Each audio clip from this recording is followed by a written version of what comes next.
And there are a few seats up front if you're, who want to move up front and take a seat. You're welcome to do so at this time. All right. Well, welcome to the 23rd annual celebration of Otelia Cromwell Day.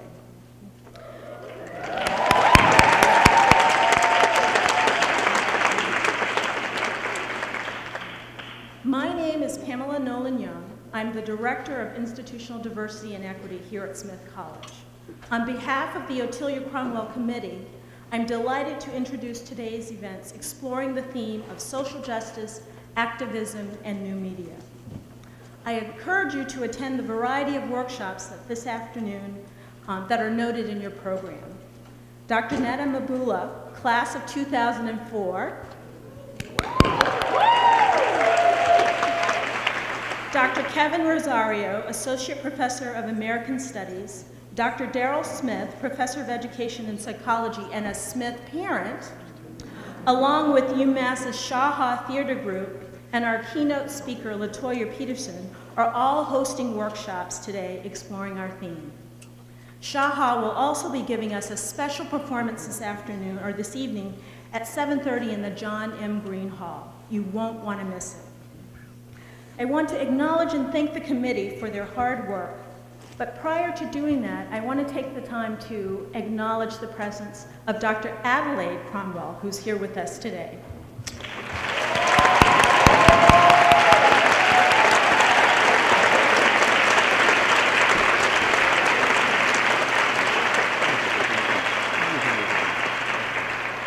Dr. Cromwell was instrumental in establishing the first graduate African-American Studies program at Boston University.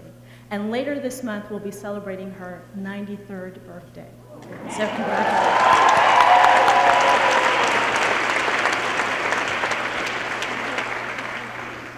So in addition to the people on the committee who have worked so hard to make today's event a success, I also want to acknowledge others here at the college.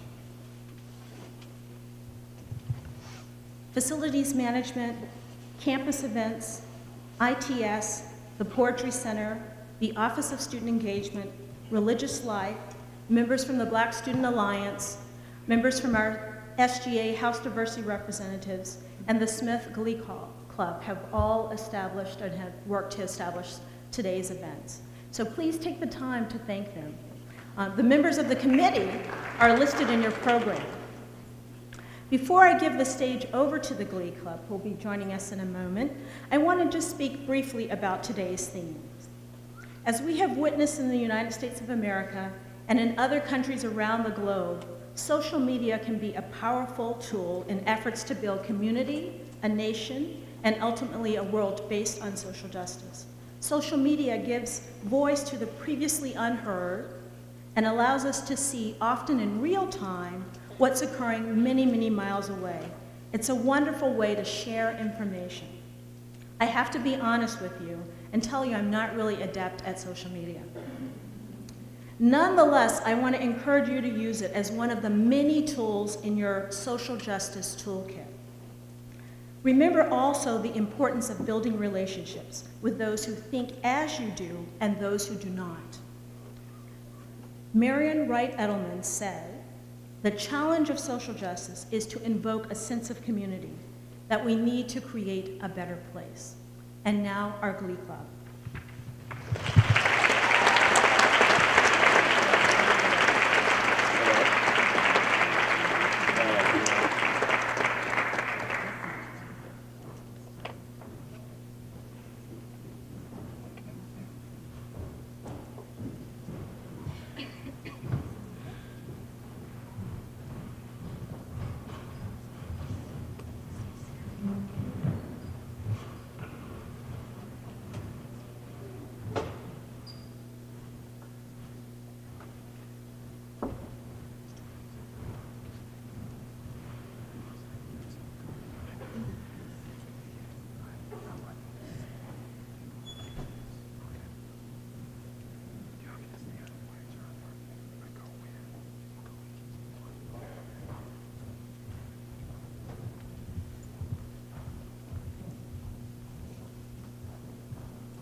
It's quite fitting to have the Glee Club sing a Negro spiritual. Often Negro spirituals were coded messages, and it's in keeping with our theme of social justice and activism that we have that performance. In 2009, the Office of Institutional Diversity and Equity and President Chris commissioned award-winning American poet Nikki Finney to write a poem in honor of Otelia Cromwell for the 20th anniversary celebration of this symposium. It has since been a tradition for a member of the senior class to read the poem on Otelia Cromwell Day. It's my pleasure to introduce Meredith Naka from Mechanicsville, Maryland. Meredith is an African-American studies major with an English minor concentrating in poetry. As the coordinator of the Mellon Mays Undergraduate Research Program, I'm also proud to say that Meredith is a Mellon Mays Fellow. Please welcome Meredith to the stage.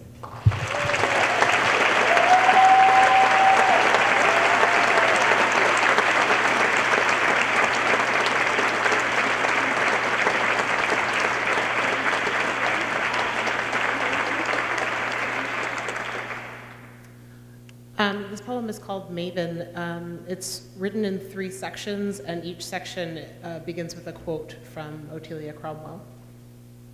Maven. Genus, daughter. When you are a thinking woman, neither violence or sugar plums can muzzle the power of thought. Imagine, hatch, comprehend, apprehend. Know the inside and the out. You are just a girl when your mother dies, left to tend the rest of the flock, you, the oldest, the one most like your father, taught to leave no stone unturned, marry thrift and industry, while burying your head in the stacks. Sang-froid, but never silent. Inquire, picture, ponder, think over, think and think again. Giddy with your own mind, master everything is the family crest. No veil feigning, faking, guise, masquerade, or fanfare. There is a right way and a wrong. When you give your hand to the world, your responsibility to have a mind, keep in mind, change a mind, and be the last to die. Genus, scholar. An educated group is a thinking group. Intuit, divine. Check and recheck. Invent. Know the backward and the forward.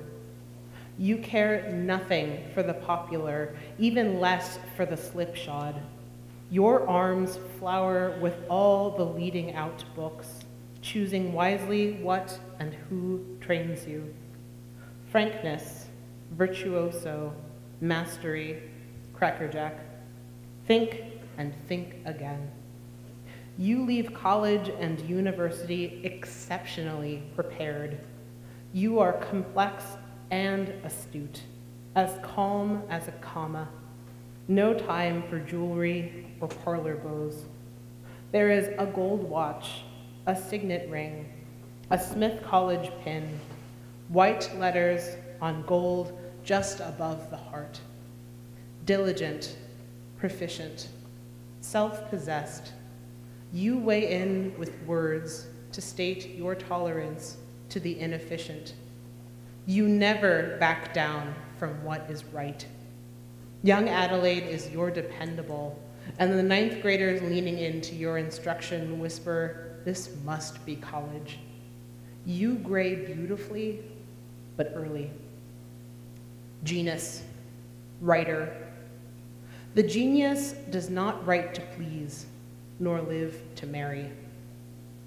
Veritas, words pulled through a fine-tooth comb, then, before sleep, pulled through again. You refuse to segregate language from life, read German for sport, and swing golf clubs just to stay on the Kiwi. You write of the legality of taxes, pica out democracy, vow and edit for the integral Negro intellectual. Winnow, probe, sift through, quest. Think and think again. Solemnly engaged now to Lucretia and Thomas, you dislike being called doctor and remain forever keen on Miss. What the dutiful trained hand can perfectly stitch delights you. Unconventional and easygoing, your desire never wanes to be put through the paces, edify, enlighten, to work outward, from simple seam to monogram.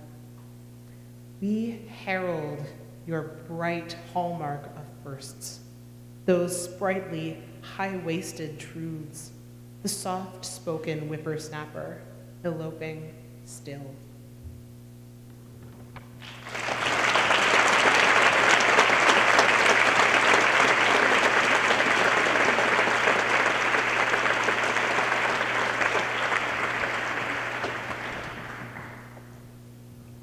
Thank you, Meredith. And now if you'll join me in inviting President Chris to the stage.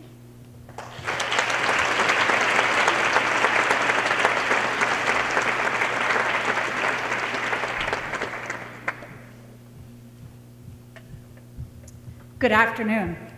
Welcome to the 23rd Annual Otelia Cromwell Day. Otelia Cromwell, as you all know, was the first African American to graduate from Smith in 1900. She was a distinguished scholar, writer, and teacher. Both her life and her work were characterized by a deep sense of justice and responsibility toward others. We're honored once again to have Otelia Cromwell's niece, Dr. Adelaide Cromwell, here with us again today. As Pamela told you, Dr. Adelaide Cromwell, like her Aunt Otelia, broke boundaries and blazed trails. She was instrumental in the creation of the very first graduate African American Studies program in the country at Boston University. And it was through open dialogue that she had with her students at the university in which the seeds of the program were planted. Otelia Cromwell Day began in 1989 in an effort to provide our community with an opportunity for further education and reflection about issues of diversity and racism. I think it's appropriate that it always falls so close to Election Day because voting, electing our leaders, is so powerful a force for social change. This election, Smith has something particular to celebrate in Tammy Baldwin's election to the Senate.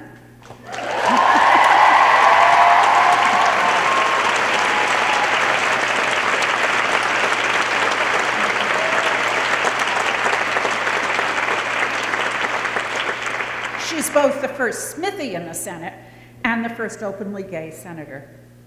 In a book of short essays on leadership, edited by Professor Samuel N. Trader, Tammy Baldwin reminds us that great change takes time. I quote her, "Every movement for social change, whether for women's suffrage, desegregation and civil rights, workers' rights, environmental protection, or full equality for LGBT Americans, has taken time and comes at a heavy price. Often the struggle seems too long, too painful, or too difficult to pursue.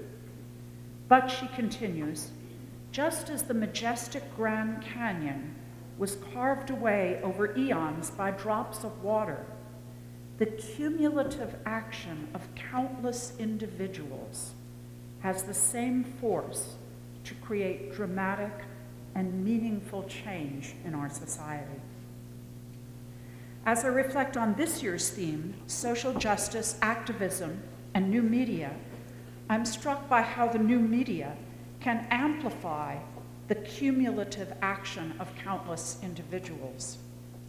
Often such action for social justice begins with young people who challenge accepted mores, who call attention to social inequities, and who find new and exciting ways to communicate and take action. If you studied the civil rights movement, the Vietnam protests, or the feminist movement, if you followed the Arab Spring or participated in the Occupy movement, you know this firsthand. These movements were sparked by the fire and passion of students, and young people who recognized injustice rather than simply accept the way things as they were. Some brave and bold young people led the way toward groundbreaking social and political change. Our keynote speaker, Latoya Peterson, has used new media forms as a platform to address such social justice issues. In her award-winning blog, Racialicious.com, Ms. Peterson provides a hip-hop, feminist, and anti-racist view of pop culture. She's also a contributing editor for TheRoot.com and content producer for Online News Association. She says, this is on her website, that she became a journalist in spite of herself. As a teenager, she loved video games, anime, and pop music. But she also read a lot of books about social justice, sociology, and advertising. Landing in an online community devoted to anti-racism, often critiquing media coverage, she thought of herself as an anti-establishment activist.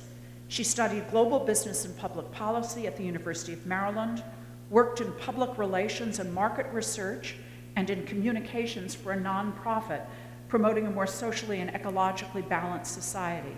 But her writing propelled her into journalism. She's a Poynter Institute sense-making fellow, commenting on the media. Her work has since been published in Slate, Spin, Vibe, The American Prospect, The Atlantic Online, Jezebel.com, and several feminist anthologies. She started writing for Racialicious.com in 2008 and is now its owner and editor. She currently holds a Knight Journalism Fellowship at Stanford. Her project is to democratize communication and societal participation through the multimedia and text capabilities of mobile technology. With her commitment to issues of social justice and her dedication to fully utilizing the evolving new media of the 21st century, it's an honor to have her join us here at our 23rd annual Otelia Cromwell Day. Please join me in welcoming Latoya Peterson.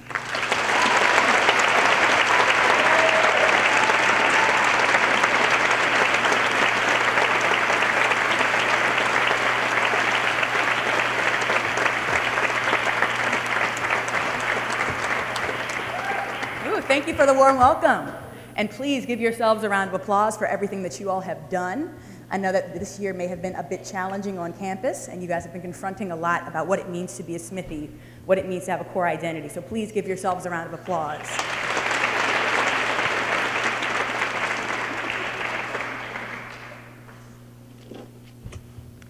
So when I was first invited, there we go, much better. So when I was first invited to speak at Smith College, and I looked at all of the great work that, one, has been done to discuss diversity on your campus and to look at who the student body is, and then seeing all the amazing work that's been done by the students, particularly the Pearls and Cashmere Tumbler. What an excellent, excellent project. I was so impressed. I wondered exactly what I could say to you. What can I give to you? My work is mostly in pop culture, because pop culture allows us to make things more accessible to most people. Maybe we can't necessarily talk theory, but a lot of times we can talk about the things that unite us, even if those things happen to be extremely ignorant reality shows.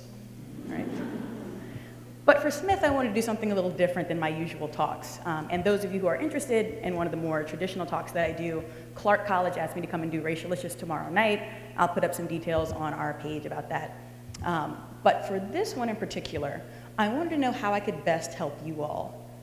As you are moving through the world, I've been able to speak through quite a few former Smithies, folks who are graduated, some distinguished alumna, some women that I met at the San Francisco Fashion and Technology meetup, and talk to them a bit about what we would expect, what we want to know. And the biggest thing that I thought that we could talk about and discuss today, both in this talk and in the workshop, is kind of what are the spaces that we're creating? Because it is you, every single person who's in this room. You are playing an active role in creating the world.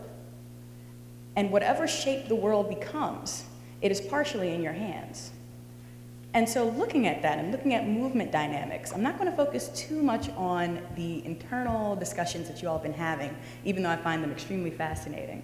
But instead look at a more broad idea of kind of what makes a movement. How do we fail ourselves in a movement by looking at inclusion and exclusion? And essentially, how do we build better coalitions? How do we make it so that we can work together in a much better, more loving, and more giving way?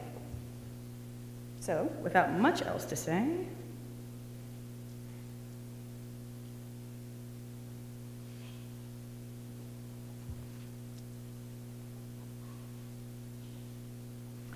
let's start with how we conceive of the idea of a movement. This ad actually was part of an online campaign. Who remembers the Canadian Club ads that ran probably 3 years ago? The Yeah, Your Dad Drank It ads. These ads, as advertising normally does, relies on sexism and gender stereotyping to sell their products. In this case, this is Canadian Club whiskey. It is a long-storied company, and one of the things that they wanted to promote is this image of this cool 50s man, playing on the Mad Men archetypes that have been so popular as a blatant advertising. You know, your father didn't take any stuff, and what happened? And what happened is we saw many different activists, both in feminism and anti-racism, reclaim the Canadian Club ads, which they had so helpfully opened to their audience in hopes they would get more ads of the same, and instead subvert them to what we needed them to be. So in this case, this was done by Resist Racism, which is an amazing blog run by 2 anonymous bloggers. And they essentially wrote back, instead of the Yeah, Your Dad Drank It appeals, this one was Yeah, Your Asian Wasn't Quiet. Confronting stereotypes of Asian American passivity, particularly in social justice and in the civil rights movement, is an ongoing issue for Asian American activists. And it's one of those things where the coalitions that we build, people tend to forget about. When we first started showing this ad here, this photo, which says, if you can't read it, power to the people, black power to black people, yellow power to yellow people, people expressed shock on our website. They had never seen such a blatant image of Asian American activism, of being in the streets. And it's one of those things that, in the course of politics, these things can get lost. We have built amazing coalitions throughout our history as humans to forward events, to forward social justice. And what happens after these movements start to end or start to ebb is that the story gets condensed, right? We start pushing people into categories. We start looking for heroes. We start looking at people who can carry the narrative, and we start erasing things that are a little less convenient. And sometimes we erase key partnerships, key coalitions. Sometimes we erase what happened or the wholeness of a certain type of movement or event. I want to take a quick second, though, to talk about pearl clutching, right? And the idea, essentially, of pearl clutching, of wanting things to remain the same, of being so horrified, oh, my stars and garters, right? This world is not what it used to be. And it never has been. If you read any social movement whatsoever, it doesn't matter if it's the suffragettes, it doesn't matter if it's the American Revolution, there is always someone in the back pearl clutching about the terrible, terrible ways of the youth, these wayward things, these novels. You heard about these novels, these kids are reading this pulp fiction, it's not the Bible, right? They're getting all kinds of deviant ideas from this guy named Dickens, right? Like there was, I swear, like, it is such an amazing thing to study because you realize like all of the critiques of what we call particularly deviant technology, right? So now they're like, oh my God, the internet is corrupting the youth. But before it was like, oh my God, the steam engine is going to corrupt business and the youth. I'm not making that up. It's fascinating. But there's always this idea of deviant technology, of this generation falling apart, of things becoming irrevocably broken in who you are. And we know that's not necessarily true. I was looking for a history of the term pearl clutching. I found one on Slate, which wasn't exactly what I was hoping for because they traced it to In Living Color, which feels a bit recent, right? I'm pretty sure pearls existed before then. But it's important to realize that this idea of pearl clutching is important, right? Not just as the way that we use these casual disses in the blogosphere, oh, stop clutching your pearls, get over it, but as an idea of this is a kind of a representation of people who do not want change. And in every single social movement, there have been people who fought against it. It doesn't matter if you're on the side of right or wrong. There are always going to be people who oppose you. And these people, these pearl clutchers, if you want to call them that, will often talk about the good old days, the way things used to be, as a justification for what they want or what they want to maintain. And so your job, in many ways, is to be able to blow that up. And even when it seems like a beautiful vision, a beautiful idealized idea of, say, the civil rights movement, of, say, the suffragettes, we must also interrogate ourselves and the movements that we build and look for ways in which our movements have failed so that we don't repeat them.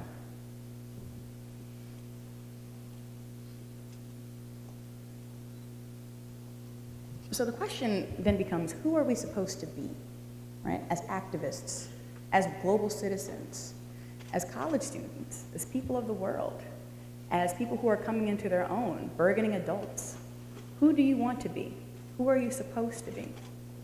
You receive millions upon millions of messages from our society about who you are supposed to be, what you're supposed to look like, what is the proper level of education you should receive, what type of job you should have.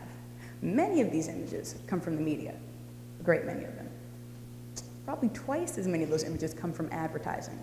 But there's also our own self-conception, there's also our peer groups. All these things are influencing this idea of who we should be. Who is the ideal Smithy? What is the idea of an educated person?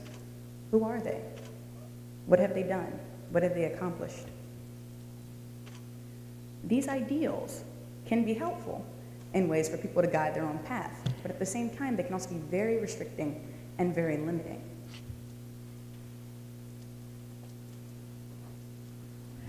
This limit comes in even harder when we start looking at organizing around a common cause, right? Some of the most contentious fractures in history, some of the most painful moments in social movements have been when the movement starts to fight itself.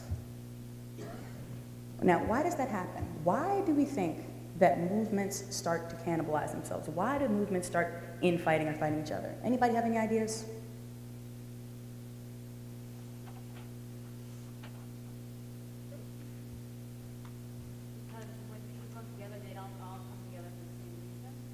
Good point. When people come together, they do not all come together for the same reasons.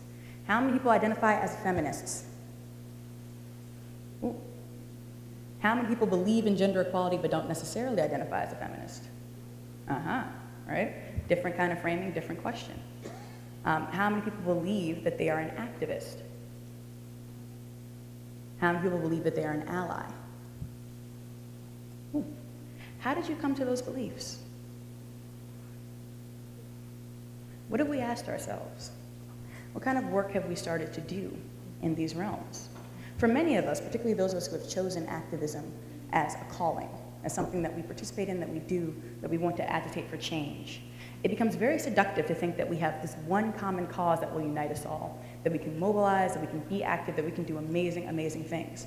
And a lot of times what happens is in our zeal and our lust for being able to say we're going to move this issue forward, we're going to get things out, we start erasing some of the folks who are in our movements. We start putting our principles over people, and we start looking at maybe solving one problem and ignoring other interrelated problems that have happened. So the civil rights movement is an excellent study in fractures, right? How many people have heard Gloria Steinem speak about how she was inspired by the civil rights movement to help found one similar for women? Anybody heard that story from her? It's interesting. She and a lot of young white women were involved in the civil rights movement, and they felt as though, one, they were not getting a lot of respect within the movement, but two, they wanted something similar for American women that had the same kind of power that's a little bit beyond just consciousness-raising groups and really took things to the street. At the same time, women of color in the civil rights movement were looking at all kinds of different fights that we were advocating towards, right? So not only were we fighting against the racism against our communities, we were also fighting against internalized sexism. And our movements didn't necessarily adjust to incorporate that, right? I heard a wonderful, wonderful story when I was at the Harvard Black Law Students Association. They were doing a symposium on social justice last year. And one of the speakers was a preacher who had marched with Ella Baker. How many people know who Ella Baker is? Okay, better than I thought. Good, good, good. She was a prominent civil rights leader, but she focused specifically on creating strong movements. She did not agree with the idea of leadership, and she really, really did not like the leadership of the Baptist Church. And she went toe-to-toe many different times with Dr. King about the role of women in the civil rights movement and who should run things. Ella Baker is now honored with an institution in Oakland, California, around her advertising, but a lot of times she's one of many side notes of women who were instrumental to civil rights, but are not remembered in the same way that we remember the great men who were honored in terms of civil rights. There's also this very, very interesting person here. How many people know who Bayard Rustin is? Excellent, again, better than I thought. She said these are on it, I love it, thank you. Bayard Rustin is considered the architect of the March on Washington, the person who brought Gandhi's nonviolence theory and adapted it for American civil rights movement. But the entire time that he was in the civil rights movement, he was ostracized, removed from posts, and many, many other things, publicly humiliated because he was queer.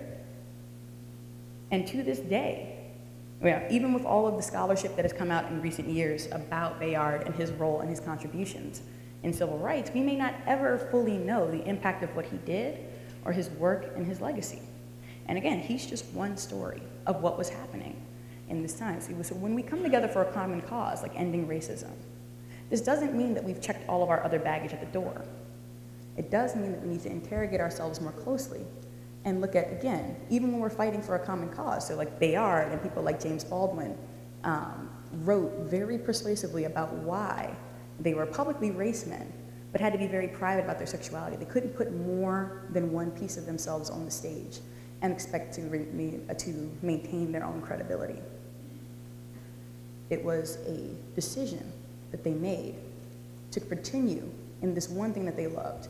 But in order to do so, they had to leave a whole other part of themselves behind. And one more note on that. So the other idea is, how do we tell these stories, right? As a person who's in the media and who makes the media, I'm extremely conscious of how we frame stories. There is a script of sorts when you enter journalism and enter media. They're looking for certain types of books, certain types of events. You're looking for the one-person story. So if you read a women's magazine, there's like profiles and courage, just one woman who's done something amazing for a community or a group of people or something like that, right? Or there's this idea, this one narrative, this one person who's rising against.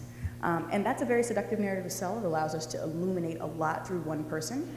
But at the same time, it kind of starts to erase other things that were happening. There's a great book called At the Dark End of the Street by Danielle McGuire. How many people have heard of this book? And it's a second history, or a different version of history, of the civil rights movement that focuses on women, and particularly the sexual violence that was aimed at women who were in these movements, who were protesting.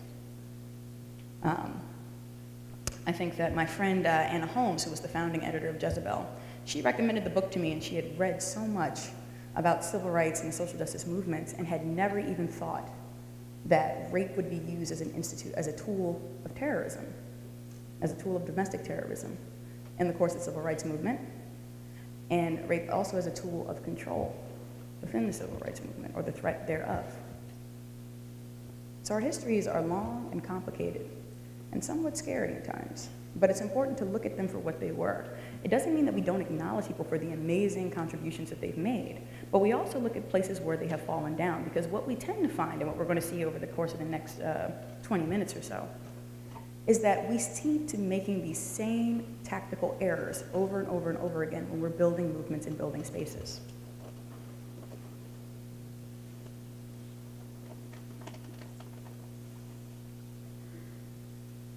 So this clip is from the movie, the Malcolm X movie that was from Spike Lee's Malcolm X movie. Get your hand out of my pocket! Get your hand out of my pocket, nigga! You better get your hands out of my pocket! Get your hand out! Brother, please hold it.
So just out of curiosity, how many people have seen Spike Lee's Malcolm X? Cool. And how many people have read the autobiography of Malcolm X? All right. So what stood out to you about that scene? You guys can just yell them out too. Just don't worry about it. Violence. Violence. Spike Lee took a lot of pains to recreate that scene, to look at the chaos that was happening. Malcolm X's assassination was not like Dr. King's assassination.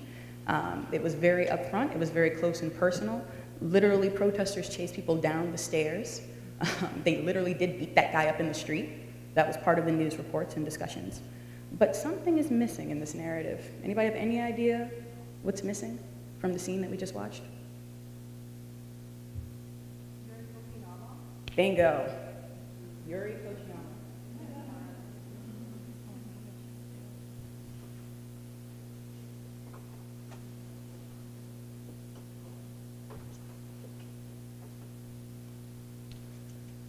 So while that scene is amazing and moving and somewhat painful, it's always hard for me to watch that scene, always, right?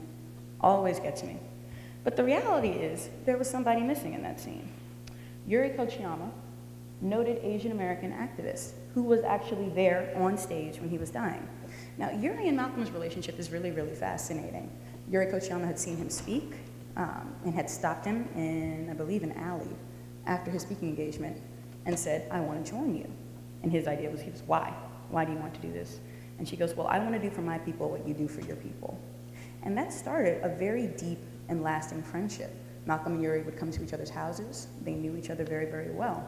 And so during the actual, the very last speech that he gave, there was the idea that there might be an assassination attempt. So initially, Malcolm had told everyone to disinvite women and children. He said that he wasn't going to run, but he didn't want people in fire. So Betty Shabazz actually was not there. Then, right before the speech, he had called and said, you know what, I changed my mind. Tell her to come, tell her to bring the kids. Everything is going to be fine. So Betty Shabazz was actually en route when he was assassinated. And this is what happened with Yuri. And what's fascinating, particularly when you look at the Democracy Now! Transcripts of like these interviews with Yuri Kochiyama so many years later, is what actually happened. So after Malcolm died, Yuri was actually holding his head in her hands, getting soaked with his blood, trying to hold on to the bits of her dying friend. When Betty Shabazz got there, Yuri moved over to allow her to grieve with her husband. And she asked, what do you want me to do? And Betty Shabazz said, can you please hold the babies? This has been mostly written out of almost all the accounts. If you're not looking for Yuri Kochiyama's history, you're not going to see anything about this. Not about his children, not about his wife.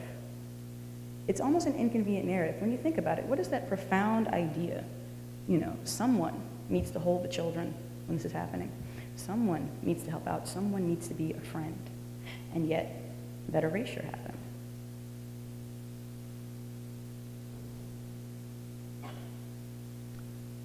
Erasure also happens in other spaces. So the suffragette movement, right, and one that we saw blowing up the social media blogosphere and blowing up the social justice blogosphere pre the vote. A lot of people were like, you know, the suffragettes didn't get arrested so that you wouldn't vote or that you would stay home. But is that exactly true? Who were the suffragettes fighting for? They fought for the women's vote. But which women? Exactly, white women. And do you guys know why that was? Interestingly, there wasn't always a rift in the suffragette movement, right? A lot of suffragettes were also abolitionists who believed in, if they were not necessarily abolitionists themselves, their parents were abolitionists. However, the rift happened when the United States Congress decided to give the right to vote to black men and deny the right to vote to women, you know, as a class in total, which enraged some suffragettes who felt as though they had more of a right and more of a province to vote being white than necessarily these black men did. And so there's a very interesting exchange that came from these tensions over perceived loss, right? And we see these in our current and our contemporary movements as well. This idea that if someone else has gained something, we have then lost something. And for a lot of the suffragettes, this was something that they did not want to deal with. So this was a really, really interesting dialogue between Ida B. Wells, who is here on the left, and Frances Willard, right? And in 1890, Frances Willard, whose parents had been abolitionists, turned full force against the idea of the black vote because she felt as if it came at the cost of women. And so she's giving interviews saying things like, better whiskey, oh sorry, also the whiskey quote, it's because suffrage was actually also meshed very deeply with temperance, right, with the alcohol reduction movements that were happening in the United States. There's some very strange bedfellows in organizing and history. It's amazing when you start really like digging into like what's going on. And a lot of suffragettes felt as though the women's vote would be the only thing to rescue the United States from the wiles of alcohol. And so there's a lot of different, as we said before, as one of our audience members so pointedly noted, that there's a lot of different reasons why people come to organizing and why people come to a certain space and what they're trying to accomplish. So she noted that better whiskey and more of it is the rallying cry of great dark-faced mobs.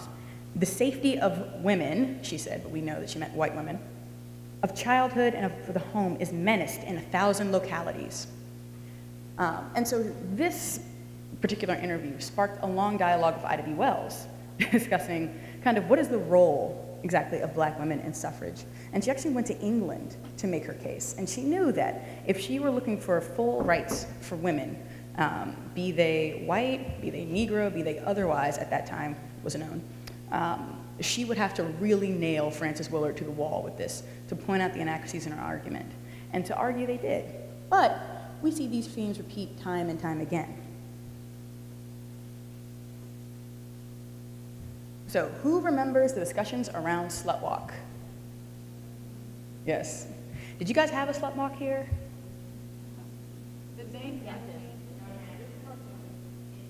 It's okay, so in town in Northampton, there was a slut walk.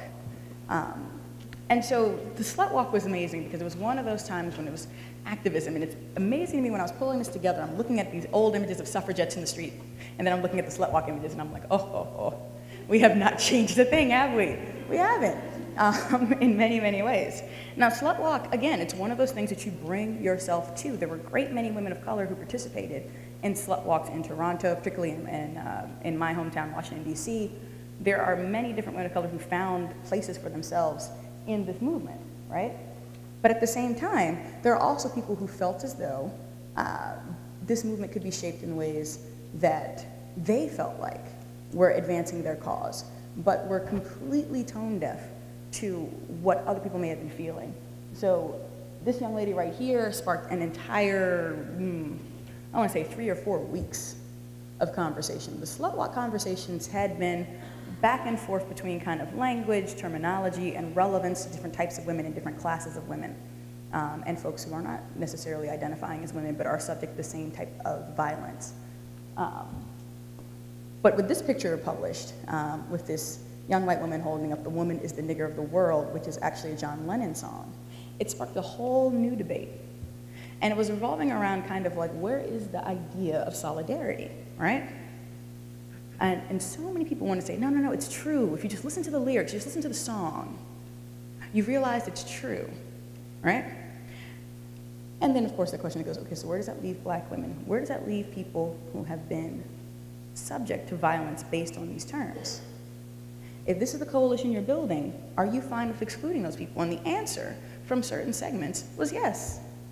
Yes, I have more of a right to put up and lionize the song that John Lennon and Yoko Ono made in the 1970s that, interestingly enough, if you look at the history of that song in particular, they cleared it with like 7 or 8 different black organizations because they were trying to do it in the name of solidarity. And then after the 70s, they stopped performing it entirely because they were worried that the message, well, clearly the assassination as well, but Yoko Ono stopped performing it. I should mention that. John Lennon's not performing anything. But Yoko Ono stopped performing it because of the fear that your message would be misconstrued. What was okay and relevant in the 1960s and the 1970s when we had the idea of niggerization being something that was used in social justice activist circles, when Norma Mailer was writing essays about the white Negro and still influencing how people thought about it, they felt like that was an effective way. And then before they performed it, actually, I think there was one YouTube clip that I watched on one of the major shows where John Lennon had read, before he performed it, a long letter and exchange between him and the head of another black civil rights leadership group discussing the terminology. They wanted to be very serious in terms of saying that we are trying to do this in the name of solidarity, not in the name of saying that we're shifting blame. And they even decided themselves that maybe this wasn't the most effective thing. And yet, here we are in 2011 is when this happened, or is it early 2012? Earlier this year, definitely. But here we are having the same types of conversations without that same idea. I had asked at the time, right, does gender solidarity, can we say that we can rely on gender solidarity when we are not explicitly in racial solidarity? And that is one of those questions that continues to dog feminism.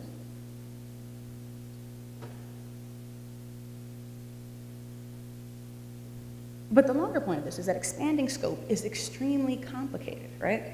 Our movements are not going to be perfect because we are not perfect people. And when you start to run and start to do social justice work, what you find is that the issues become infinitesimally more complicated the more you go. When I started working at Racialicious, I was reading it when it was Mixed Media Watch, when it was run by Carmen Van Kerkhove and Jen Chow. And then I came aboard as a contributor, I want to say 2007 is when I came aboard as a contributor. And we started having these conversations about, what does it mean to talk about race, particularly from a multiracial perspective? And I felt like I was totally qualified, right? I got Black issues, I got women's issues, I even knew some Asian issues, I had it, right? And the biggest thing that you learn, particularly when you run an online community that's dedicated to race, and it's a conversation where people are writing you all the time, where people are in the comments, where people are letting you know what they're looking at, it becomes much more than you could ever have imagined. The intersection of race and queerness, race and disability, race and gender, race and colonialism. How do we complicate things? How do we talk about intra-group racism? How do we organize when we still have all this prejudice between us? How do we build shared understandings with people who do not have a common language?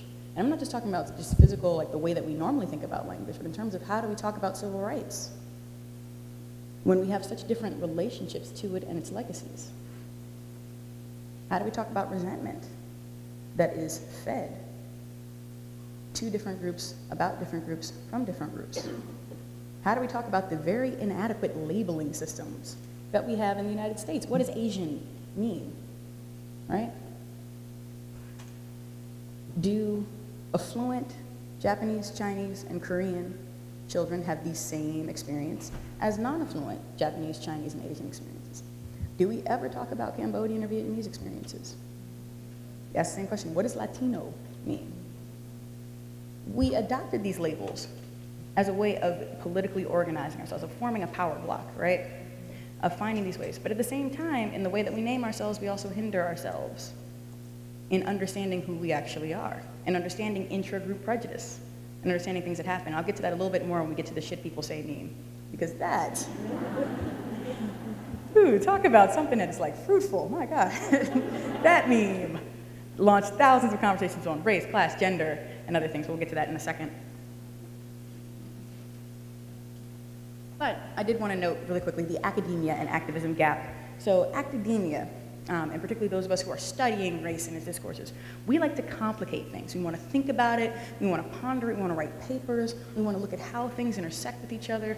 We want to make sure that we're looking at, we're clearly defining the boundaries of where we're looking, and then we're focusing in our gaze, right? I read this amazing paper by Geraldine Hang, which was called The Formation of Race in the Middle Ages, and it's an amazing 40-page long academic bruiser, right? Like that is one of the most difficult pieces I've ever taken on, but it was so worth it because she's making the argument that this idea of race being a modern thing is hindering people who study, from the Middle Ages and medieval studies from understanding when race has functioned as other things, when race has functioned as class, and that there's enough evidence in texts and in images and art to support that. It's an amazing, amazing paper, but it's extremely complicated, right?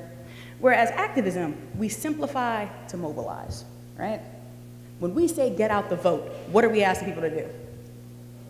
Go vote, right? We're not saying, let's talk about the Electoral College for a minute. We're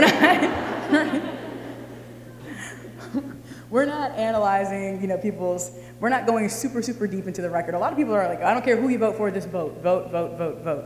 Because what we want to do is have this outcome, and then hopefully later there'll be time to complicate things. But as we have seen in those last few examples, that makes things a little bit more complicated when we're building spaces and we're trying to build coalitions.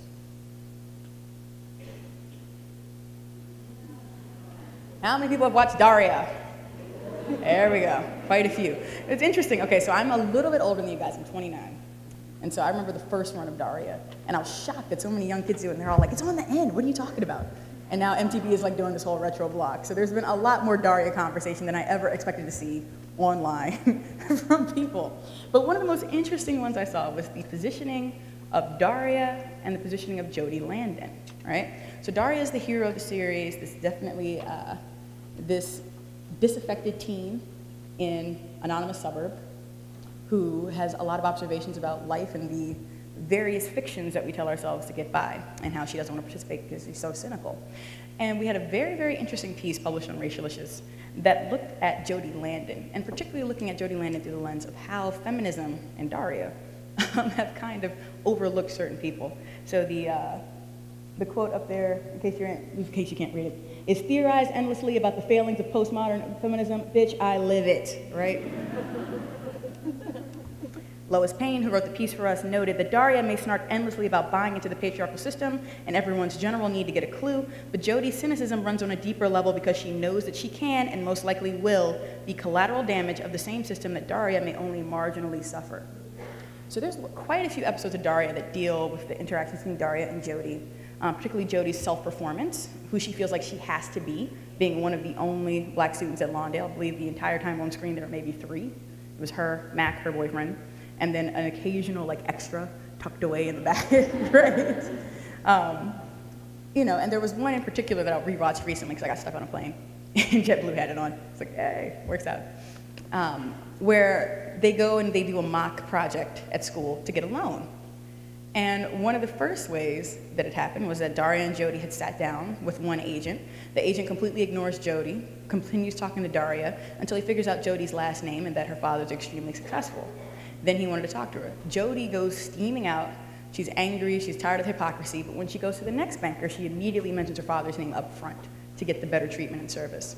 This provides a rift between Jodie and Daria that they don't patch up until the end of the episode. And even though it's kind of an easy patch up, it's an acknowledgement of kind of this idealism, right? We need to fix things and make them the way they are, versus people who are looking at this is the way that the world is, and I still need the desired outcomes, right? And this is a conversation that we don't have enough when we're building coalitions, when we're discussing things. What are our key goals? Are we going for the total idealism, or are we going for, you know, maybe a more measured version of helping people to survive? There are different tactics involved with all of these things. Another thing that we see in terms of dividing movements is the ability for folks, particularly even those who might call themselves allies, to participate in what we would call a thought exercise. Let's just say, for sake of argument, without realizing the kind of damage that's being done to people who are, unfortunately, the recipients of whatever this thought exercise is. How many people remember the Stephanie Grace scandal at Harvard Law School? Whoa, okay. Not a law crowd, okay. So Stephanie Grace was a law student who had sent out, apparently, pardon me, who had apparently had a long conversation over dinner with black classmates, as well as it was a mixed group of classmates, about whether or not black people's intellect was genetically inferior, right? And keep in mind, this happened last year. Like, this is not from the 80s, this is not from the 50s, this happened last year. And so she felt as though she was misunderstood at dinner, and so she sent out an email to make sure people knew what she was saying. And her email, you know, the money quote here is, I don't think that it's that controversial of an opinion to say that I think it is at least possible that African Americans are less intelligent on a genetic level, and I didn't mean to shy away from that opinion at dinner.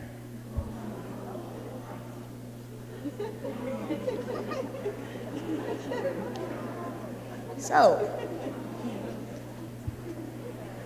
I think we can be pretty clear about putting this kind of in the blatantly racist camp, right? We're just kind of like, that was racist. Like, we don't have to hedge it, we don't have to ask about it. That was racist. But have you guys seen that little gif? That little kid is like, yo, this is racist. Like, I love that kid, and I want to put it on everything sometimes. And like, this is one of those times I want to put that gif up and be like, yo, that's racist. I'm tired of this.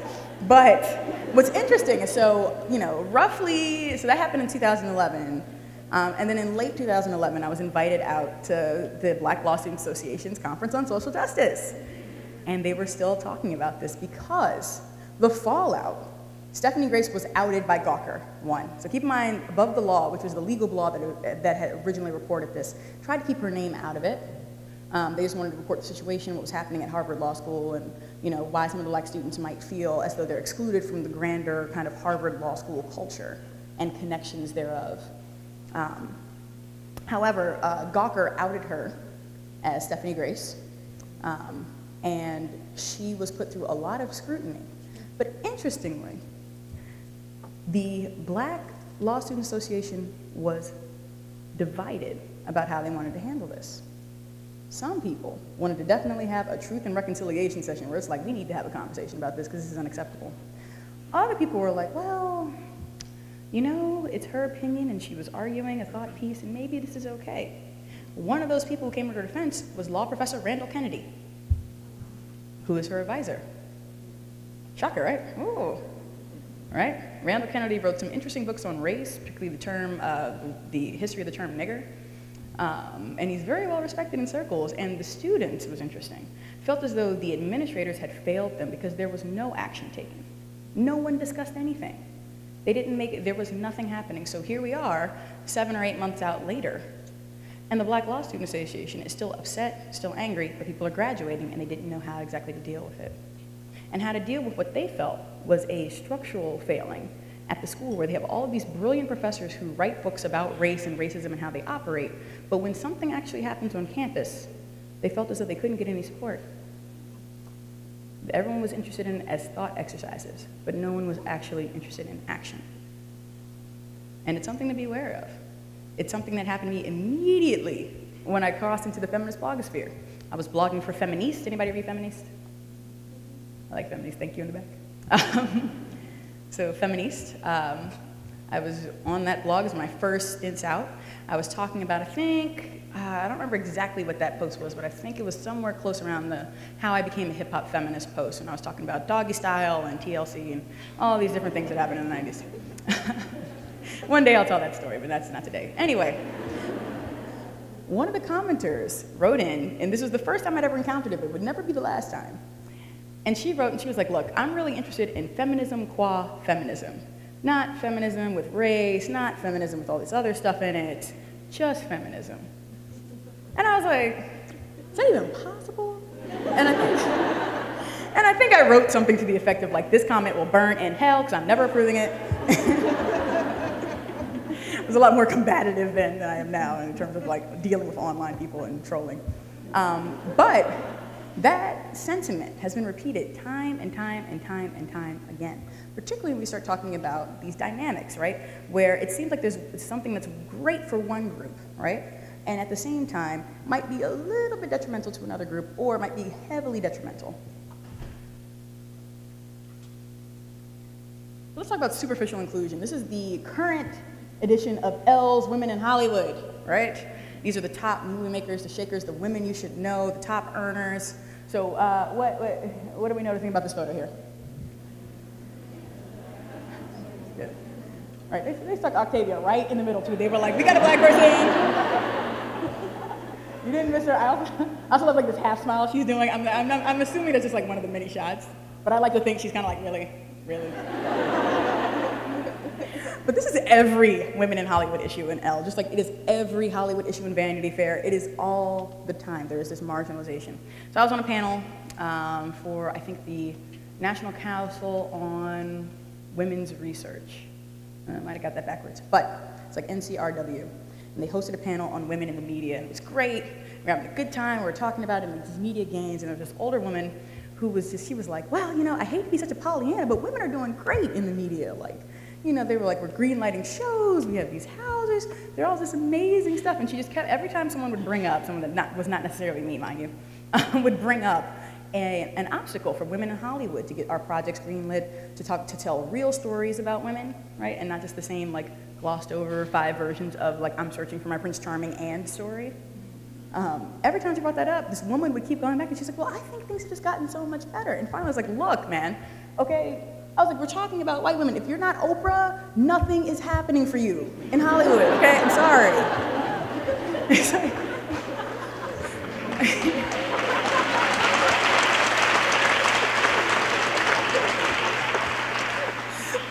distressing part. This is the part that took it from like, this is annoying to like surreal, right? So as soon as I said that, and I'm like, look, man, we're not talking about like, you know, how hard it was for Halle Berry to greenlight this movie, because I think at the time it was Dorothy Dandridge and she was doing another project, or how hard it was for Queen Latifah to get herself cast as a romantic lead. Like, we're not talking about any of these other film roles and like the lack of directors. You know, if we're only going to focus on white women, then that's what it is.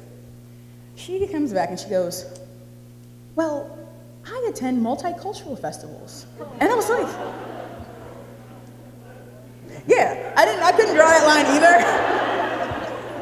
I was trying so hard to figure out, like, from what I said to, like, I go to multicultural festivals. I was like, did I miss it? Did I call her a racist and I forgot? Like, you know, like, it happens. And she was going off, and then I realized, you know, so again, that was the first time I encountered it, but not the last. When there's people who feel like there's this inclusion stands in for actual, you know, sorry, this half-assed, excuse the expression, multiculturalism will stand in for inclusion, will stand in for diversity, right? There are unequal outcomes for a lot of things impacting women. It doesn't mean that the things impacting white women are not important. It does mean that they're impacting different types of women in different ways, and they need to be acknowledged. If we look at white women's earning power in Hollywood, we look at black women's earning power, we look at Latinas' earning power, I mean, like, it's telling. What Latinas can greenlight anything in Hollywood? There is one. Eva Longoria. Before her, Rosa Perez. There's always one at a time, right? Really interesting, there's always one, right? What Asian American women can greenlight anything in Hollywood? Lucy Liu? You say that? How many projects have you seen her executive produce? Not many, right? We did a long breakdown on that on racial issues. We will not get to that today, but at some point, there are different discussions about like kind of like Hollywood money and how people are able to get projects and get their vanity things done. Whereas, you know, we want to have women of color who are at the same level as, say, a Jennifer Aniston, was able to parlay her television fame into a production company, production deal, more film roles, and now she decided to kind of get out of film and focus more on her production company, Echo B. More power to her, would like to see more women of color be able to do the same thing, right? And if we're having this conversation about women in Hollywood, we can't forget to mention all the women, right? So let's talk about Shit Girls Say. We're finally there. How many people have seen the original Shit Girls Say? Okay. For those of you who haven't, anything about computers? What's wrong with my computer? Hey, are you near a computer? Can you read this and see if it makes sense? Can you look something up for me? Could you do me a huge favor? Could you do me a huge favor? Could you not do that, please? Could you pass me that blanket? Could you turn it up a bit? Sorry, can you just turn it down a little bit? Oh, I had such a good sleep. I had to get up at like 6 this morning. Reach in my bag. Go to my purse. Did I lock the door? Yes. What's my password? Listen to this email. Listen. Shut up.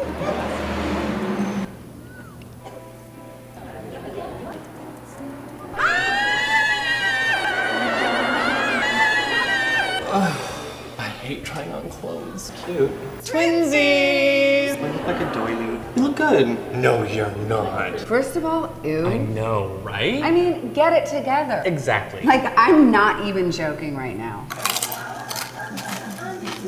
Notice the chips. Come back.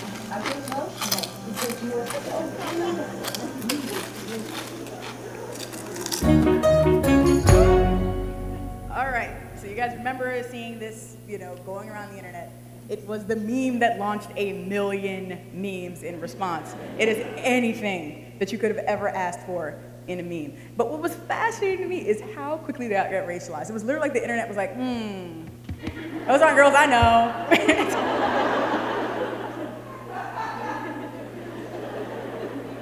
And so we get into unintentional exclusion. And so I have a long post on racial issues that I actually did at a conference called RuffleCon, which is an internet memes conference, where I actually got to meet the creators of Shit Girls Say after I sat there and analyzed their whole pantheon, which was an interesting experience. But let's talk about unintentional exclusion. So Shit Girls Say was a comedic video. It was done by one man actually, who was performing, and another guy who was scripting, who was in drag, parroting the women that he knew and this, shit that girls say. And so what immediately started happening afterwards, people were like, well, again, these aren't the girls I know. So we started seeing a very racialized version of what shit girls say goes down. So this very top image here, this guy who is billing himself as Peaches in the thing is doing his whole thing about like black women. So he's got weave, he's eating Cheetos. Like there's all of this like ridiculous stereotyping of the same type, but very racialized. Then there was a shit Asian girls say, where I think it was shrimp crackers the dude was eating. Like everybody had, like they all went with the chips. Like the chips was like the unifying thing. When it was like shit Spanish girls say, it was like them little like banana chip things. I was like everybody got with the chips. Like everybody has chips. But it was interesting. And then what was more interesting is how the meme started getting subverted. Who we then saw with Francesca Ramsey. How many people have watched her video, shit white girls say to black girls? Right? And that was huge. I got her on Comedy Central. Like that launched a whole internet memes career because she, in building on this idea of shit girls say, decided that she was going to go and talk about kind of like these racial microaggressions that she experienced with some of her white friends. So that twinsies thing that happened in the earlier one was also recreated in Francesca Ramsey's video. Unfortunately, though, it was her white friend going, "I got a tan, twinsies!" And everybody's like. And it sparked this whole conversation about kind of like racism in your friend groups. Francesca's video spawned a million spin-offs as well. So there was shit white girls say to Arab girls, shit white girls say to Asian girls, shit white guys say to Asian girls. And there became more and more and more of the same. Then we started seeing people start subverting the meme for their own purposes. So one of them was like shit girls say to gay guys, which was a little bit about kind of like how many people have seen that video. Okay, if there's time, I'll run through some of like the top memology videos because they were so good. But the shit girls say to gay guys in terms of the types of assumptions that are being made and speaking about kind of their experiences. You also started seeing once this video came out, shit girls say to gay guys, more and more queer men uploading their own videos, but interestingly enough, they were not performing in drag, they were performing as themselves. And I always want to note that because it's one of those things where you start getting into these identity levels where you have to speak for yourself to see yourself included. And so of the queer memes, there were some interesting ones, including shit Southern gay guys say, shit black gay guys say, like all kinds of very, very fascinating, amazing things that if we have time, we'll come back to, I'll show you one of those videos. And then there's, of course, shit white girls say to Latinas. There were so many permutations on this one meme, it ended up becoming accidental social commentary. And interesting enough, Graydon and Shepard, who were the guys who did the original film, had no idea. They knew about like the Lululemon like shit yogi say videos. They had no idea there's this whole racial and gender and sexuality conversation that was happening, much less activists were subverting the meme. And so when they were asked a question at RaffleCon about like, what do you think Francesca Ramsey felt when she was making that video, I think Kyle's response was something like, I think she was mad. And people were like, ooh, damn, you missed the point. But it's like, but what are you gonna say? So let's take a look at some ways that certain activists have started to subvert this meme. And it's one of those things that I like to remind myself that even when something is exclusionary or when your activist circle hands you a shit sandwich, you can always kind of make something out of it and you can repurpose it to your needs, right? Subversion is a very, very powerful form of protest. So let's look at one of the videos. For my New Year's resolution, I was thinking about only using Z and Zir. It just sounds so much more inclusive.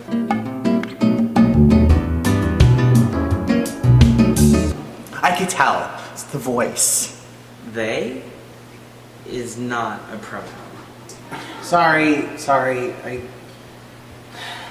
I keep getting your pronouns wrong. It's really hard for me.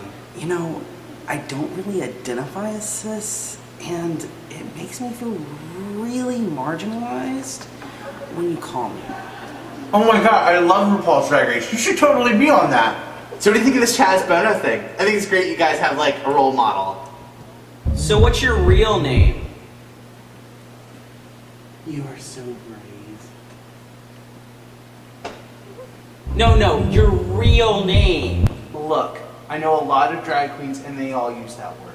Don't worry, once gay marriage is legalized, people are gonna stop discriminating against you too. So have you had the surgery yet? Has she had the surgery yet? Has he had the surgery? Has she had the surgery yet? Oh my god, you really can't tell. Eric, what are you doing in my house? If you want to pass, you transgenders are so inspiring. You know, I'm just really happy you're finally gonna be one or the other. My cousin's best friend is gay, so I totally get it. Who do you have sex with? I didn't even know you were gay. Hey, did you hear about John? I read Middlesex and I cried. Like, bawled. Why would you want to do something like that? I look like such a tranny today. You know what I mean? I'll call you she when you get the surgery. Wait, sis? What does that mean? Oh, him? I've known him since he was Melissa. Have they had the surgery? Has she had the surgery yet? Did she have the surgery? Have you had the surgery yet?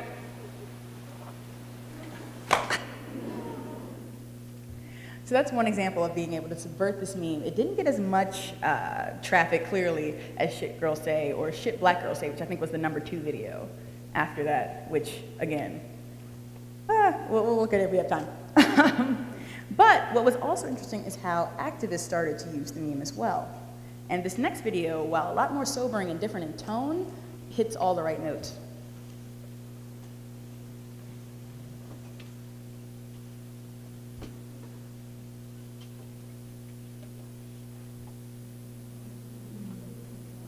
How do you rape a prostitute? That's like shoplifting. You know you get around with everybody. Did you f everybody? One more person?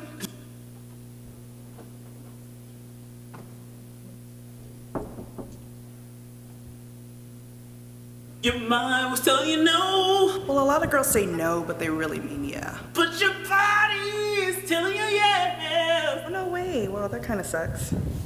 My friend got raped. She's a slut.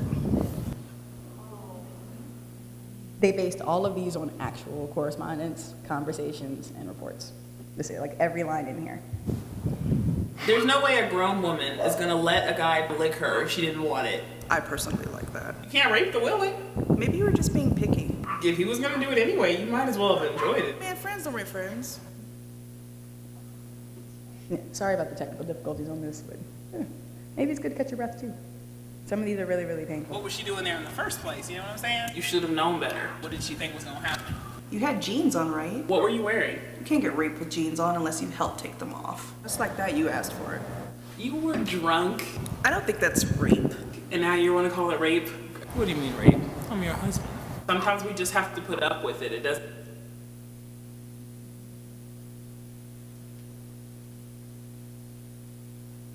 mean that it's rape. If he spent a lot of money on you, you knew you were gonna owe him something. You had sex with him before, though. You can't call it rape if you told him to put a condom on, right? Did you kiss him? I mean, you did have some say-so. A lot of girls are into him. He could get it from anybody. He doesn't have to rape to get sex. He wouldn't even give me his number, and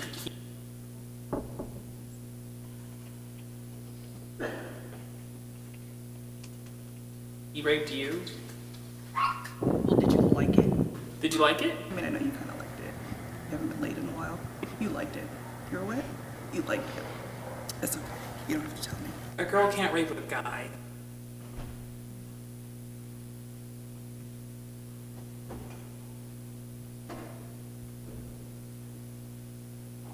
How does a girl rape a girl? That doesn't even make sense. This dude tried to say he got raped by his girlfriend. I did not rape him. He wanted this. Can't no girl rape a dude. Either he's a punk or he must have wanted it. But that...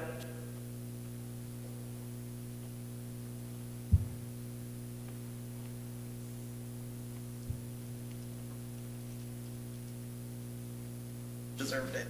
What kind of dude goes around saying like some other dude was touching his junk and stuff like that? I don't know. I think it's kind of gay if you tell people that somebody did that. You know, he must be gay. He must be fantasizing about that.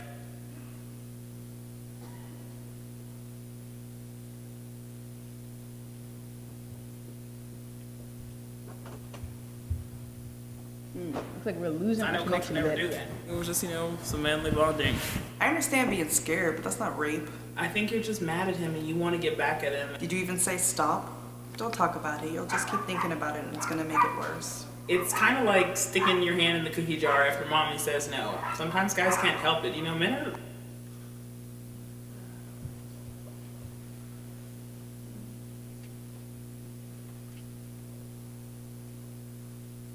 Men are hunters. It's not not rape if it's your kid. I mean, you might just be showing them stuff to answer their questions. Sex education. Why aren't you thinking about what words like that are doing to this family? Everything is preventable.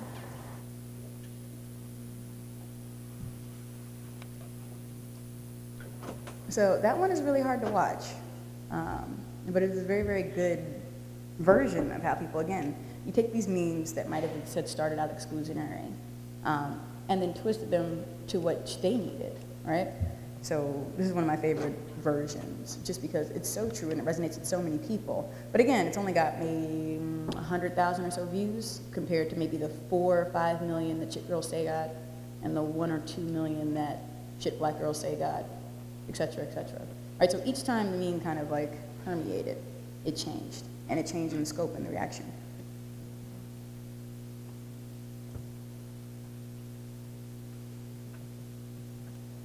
Also, kind of along with these themes we've been exploring, are these ideas of superiority, right? And some of us, we do carry these things in. We've been trained and conditioned to think of ourselves in terms of binaries, right?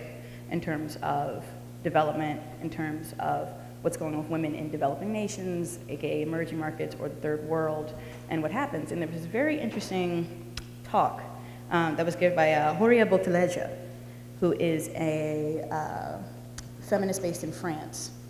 And she was talking about this idea of who can be in solidarity, right? Who can be a part of the solidarity movements. And she notes, why should you, white women, have the privilege of solidarity? You are also battered, raped. You are also subject to men's violence. You are also underpaid, despised. Your bodies are also instrumentalized. She notes this after being at an international women's forum and seeing all of these women chanting in response and in solidarity with their sisters in the Middle East. And, you know, Horia is like, well, no one has said anything about the wars that you guys are allowing your country to participate in that are costing us homes and families and lives, you know? And so why do you have the privilege of solidarity with us? And so Horia and her crew had started chanting solidarity with French women, Swedish women, Kurdish women, and caused a bit of a stir. And they were talking about kind of these ideas that we take into our organizing and how those can be slightly harmful. We see this dynamic in Half the Sky. Now, how many people have read or seen the documentary on Half the Sky? So Half the Sky is by Nicholas Kristof and Cheryl Boudin. And it's one of those things that it's very, very difficult to critique, right? They have a wonderful mission, right? They want to empower women and girls around the globe. And they have a wonderful, you know, the way in which they've gone about it. It's the husband-wife team. They've been very focused. They made sure to get a lot of celebrity buy-in. You know, Nick Kristof has dedicated dozens and dozens of his columns in the New York Times, which is a very hard space to get into, to this issue. But at the same time, we start seeing scripts that feel very, very, very familiar, like this one. What does that picture say to you? Savior complex, right? And so when the film came out, interestingly enough, they chose a semi-multiracial group of privileged American actresses to come in and talk about what's going on in the women of the world, right? And so we had quite a bit of pushback both to the book and to the film about how we were positioning people's activism. And a lot of the questions came, well, what are they supposed to do, right? These women do need help. Why are we criticizing someone who is doing obviously good work? And it's not necessarily the work that people want to criticize when we are starting to confront these things in our coalition. A lot of times it's the framework, right? It's not the actual work itself. People aren't trying to punish or necessarily take away from what Nick Kristof and Cheryl Boudin have built. But they are trying to look at the ideas that allow for, you know, us to have that same kind of thinking where it's like, okay, well, somebody will come in on a charity mission, we'll drop in, we'll do some photo ops, it'll be cute, it'll be great. And then realizing later, this core issue hasn't been solved. Is the core issue war? Is the core issue power dynamics? What happened to economic opportunity in this country, and why are these women so poor that they are now making baskets and trying to sell them to become financially independent? These are questions that we generally don't ask as an activist community, and as a passive activist community, we get ignited by things like this. And so, and of course, that's because of that framework that you play into, this idea that we are privileged, you know, quote, first world women that need to give and do something, to give charity to women in the third world so they can help elevate themselves, as opposed to asking what's already being done, where are other less easy to understand reasons for these types of conflicts and what we can do with them. So just to end, and on moving forward, there's not really a clean, easy solution to these problems. If it was, then we wouldn't keep seeing them repeat each other, and repeat themselves, rather, again and again and again throughout history. But what we can do is start looking at moving forward. So this is Yuri Kochiyama today, who notes freedom as a constant struggle. She is still alive, she is still agitating, right? She's amazing. And she notes that in her ideas on diversity, which is an oft-quoted idea from her, don't become too narrow, live fully, meet all kinds of people, you'll learn something from everyone, follow what you feel in your heart. And ultimately, and horribly, because sometimes we want roadmaps, we want books, we want things that we can read on how we can be a better ally, on how we can fix the fractures that we have or that we've caused or that we've seen. And a lot of it is really opening ourselves up to the broadness of the world, saying I want my coalition to be broader, listening to people who are bringing it, figuring out and challenging ourselves. And with that, I leave the next steps to you.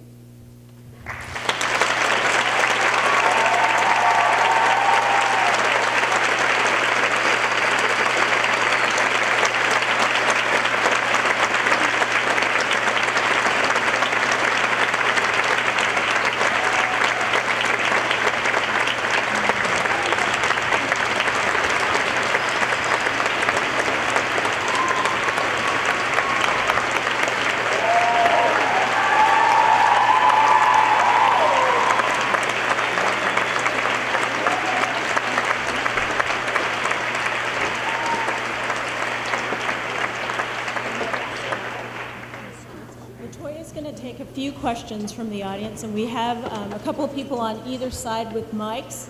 So if you have a question, if you'd maybe come and line up right behind Deborah Delaney here, and we'll take a few questions before we break.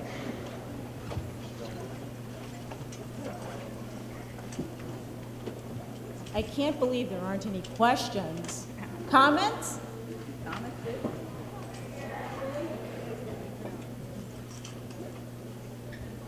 Hello. Hi.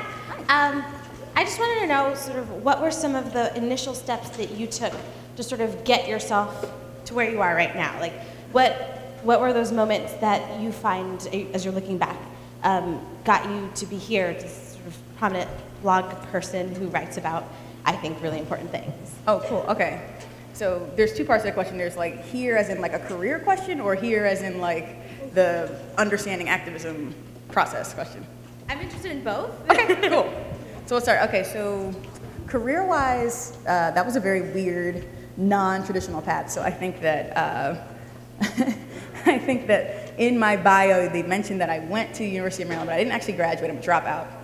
And so it's one of those things where it's like if you drop out of college and you're young and you're brown and you're smart, you know that there's not really many more options open to you, and you've screwed yourself. So I spent about 5 years going, I screwed my life up.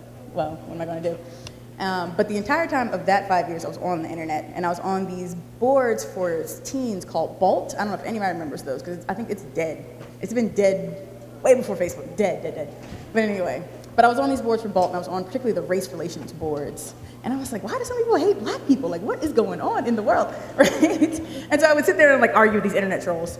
And like that was what it was. And then so when I discovered racial issues, I was like, oh, this is great. Like, this is exactly what I've been doing, only there's more people who also believe in like racial justice, and this is great.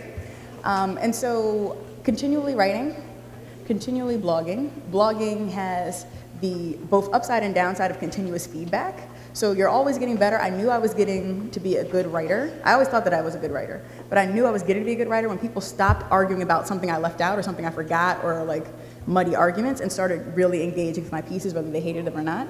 When I was like out of the equation, so I'm like, oh, this is perfect, okay. And from there, because my work was public, people who ran magazines, so Ann Friedman, who was one of the editors at Feministing at the time, was also the deputy editor of the American Prospect. She asked me to write a piece.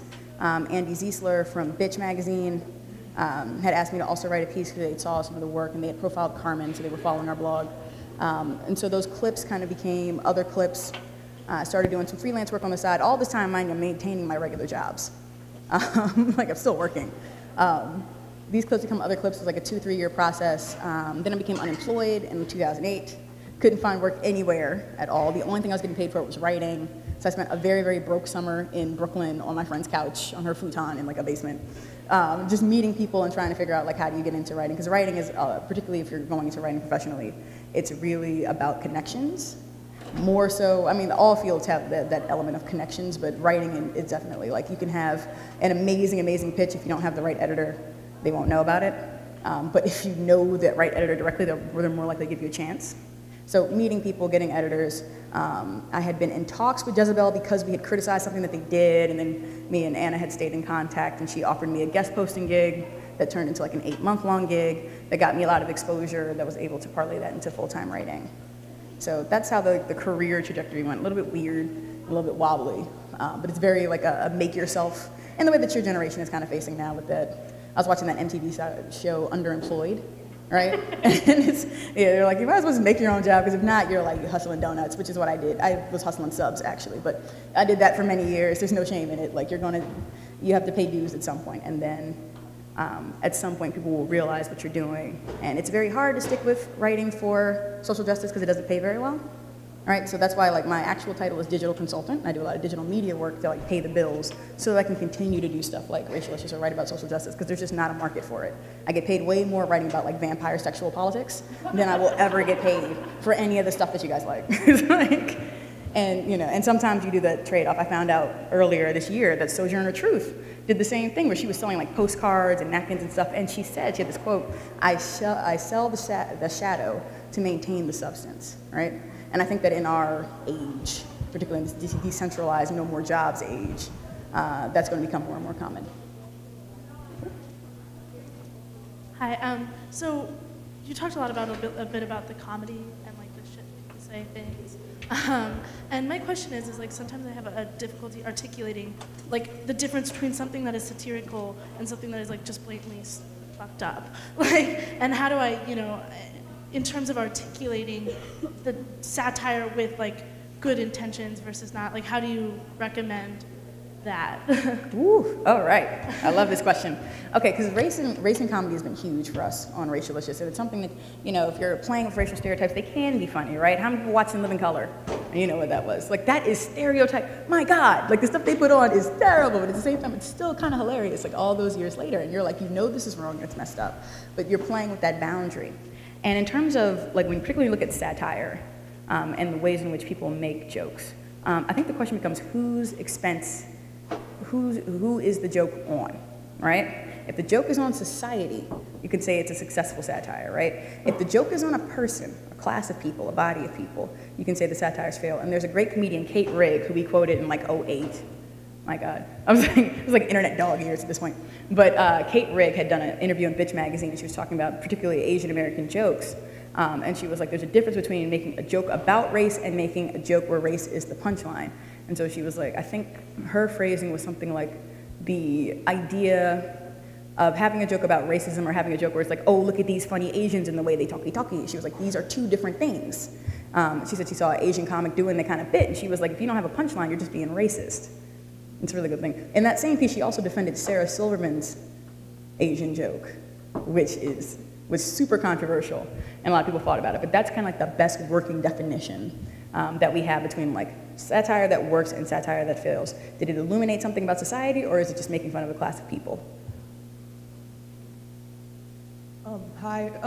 At first, I would just like to tell you thank you. This was really powerful. But I was just curious, considering you're an internet person, you probably are familiar with like Tumblr and everything, and there's a very big use of trigger warnings, and I'm just curious about, I'm not trying to be too critical, but I'm just curious as to why you didn't like put a trigger warning on the shooting, on the trans stuff, and the sexual assault, because I'm just curious as to what your choice was with that. Cool, good point, good point.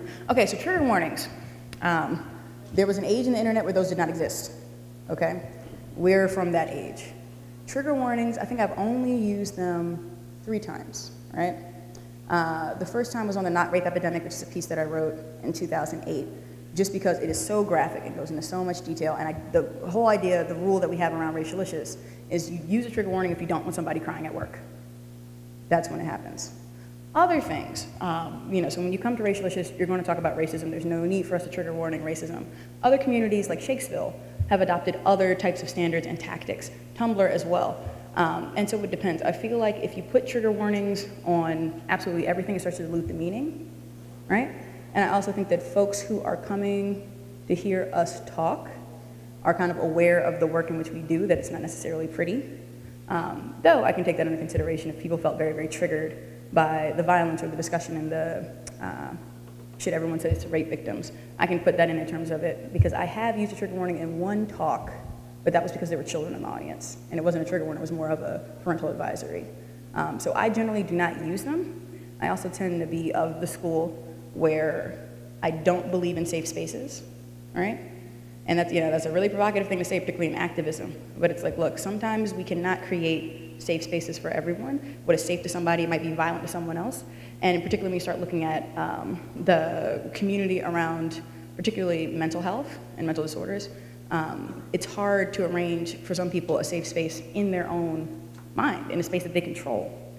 And so we generally kind of like leave that on the more loose end of what other social justice bloggers have done. We also don't do that list that is very popular on Tumblr, where like on the right sidebar, they're like, I am a queer, two-spirited, left-handed, economically class privileged, educationally privileged. Like, we don't do that either, right? We just don't do it. And that's possibly because we've just been around forever, and this is a newer adoption. But it's not something I put tons and tons and tons of stock in. Though, if I get enough feedback and people are like, yo, that was a little bit too much to handle on a post-lunch, then I'll happily do it.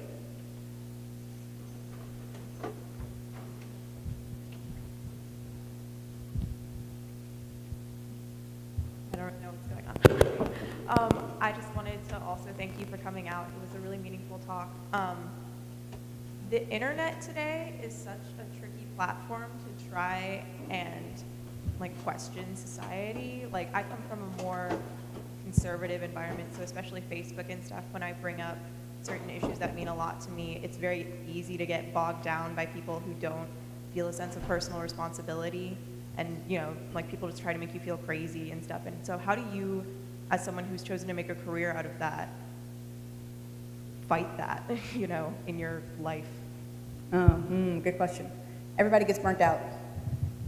I wish I had a better answer for you, but at some point, particularly when you do it all the time, for some people it's just sport, right? So when I started at Racialicious, Carmen was on a white supremacist watch list, right? And so we would get periodic emails from them, letting them know all the mongrel things that she was doing, really, really obnoxious.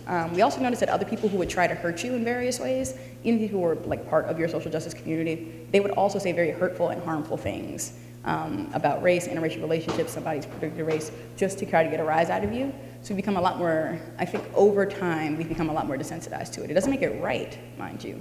And quite a few of our friends have left the online space. Most recently, it's been Jen McCrate, who is a feminist atheist, who was run out of essentially the atheist community, because she was at some point, she was standing up against the hate mail, but it was 9 solid months of hate mail after I think she had defended this other atheist woman who was propositioned at a free thought conference.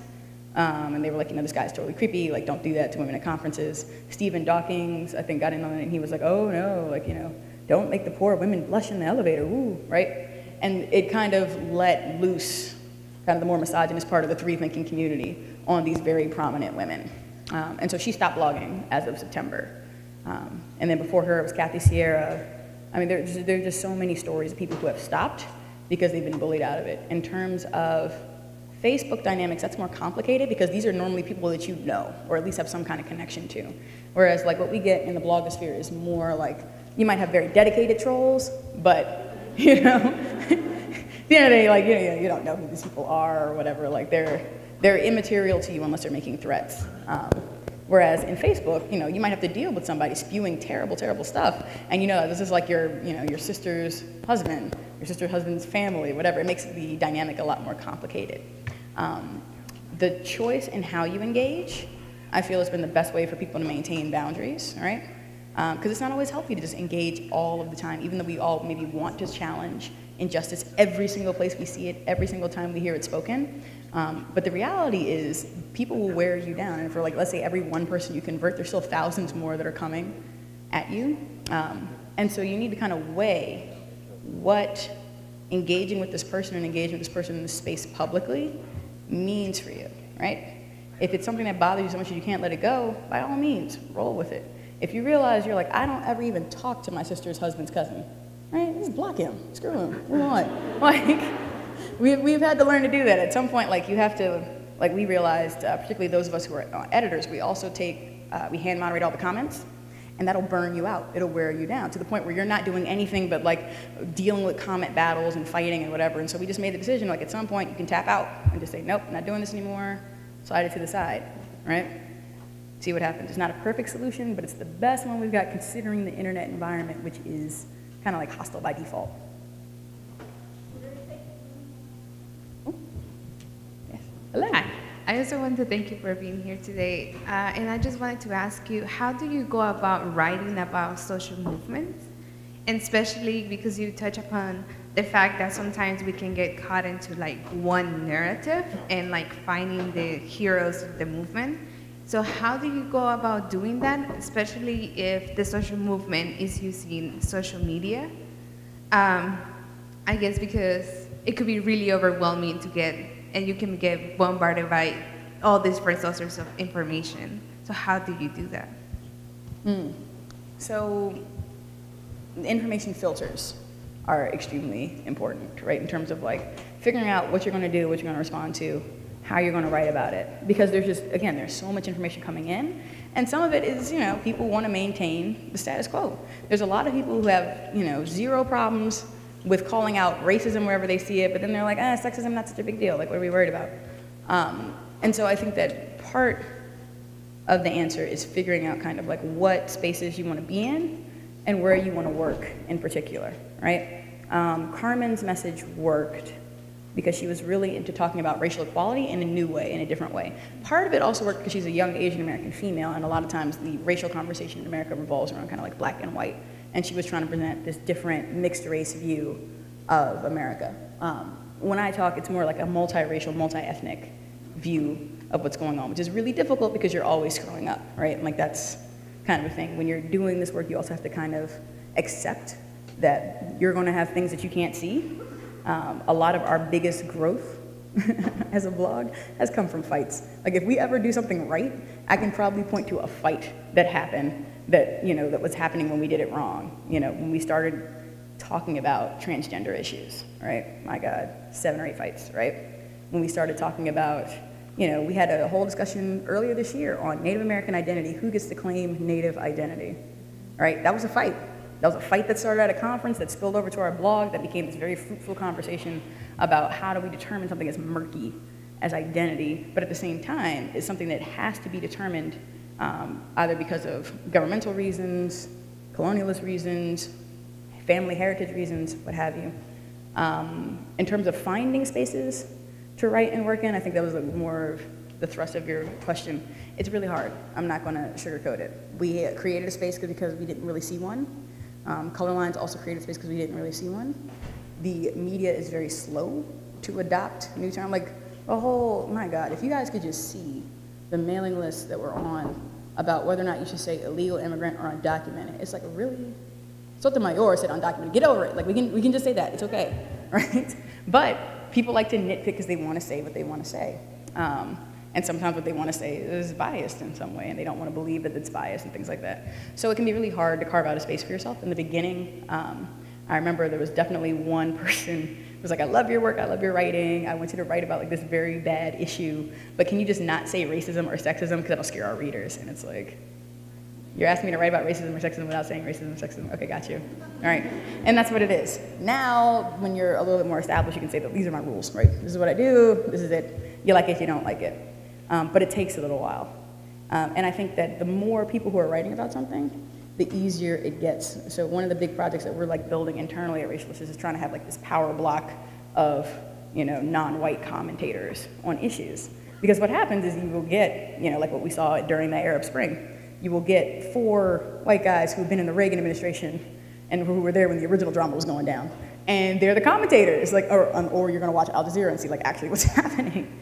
But that's what the media will do if you just let them to their own devices. They're like, this is my source, this is who I always go to. He was with Reagan, he knows what's up with these kids and the phones, right? Like that's how the thought process goes. There's also just human failings too in media. People get lazy. People don't want to overcomplicate things. People don't believe their readers will want to have things that are overcomplicated. So like if I pitch something, so I write for Marie Claire sometimes. If I pitch something to them, I can have a women's focus, but it's harder to sell a sexism focus, all right? It's got to get like powerful women in tech, not necessarily like programmer culture sucks, right? You have to figure out what, how you want to shape it for the outlet. And it sucks that we have to do that. So hopefully, if we succeed, in the next 10 years, we won't have to be hedging so much. But at the moment, it's kind of like build your rep, hedge, and then find a community that's going to back you and support you, and then keep promoting your ideas. Does that help? Okay. All right, I think that's it. Thank you.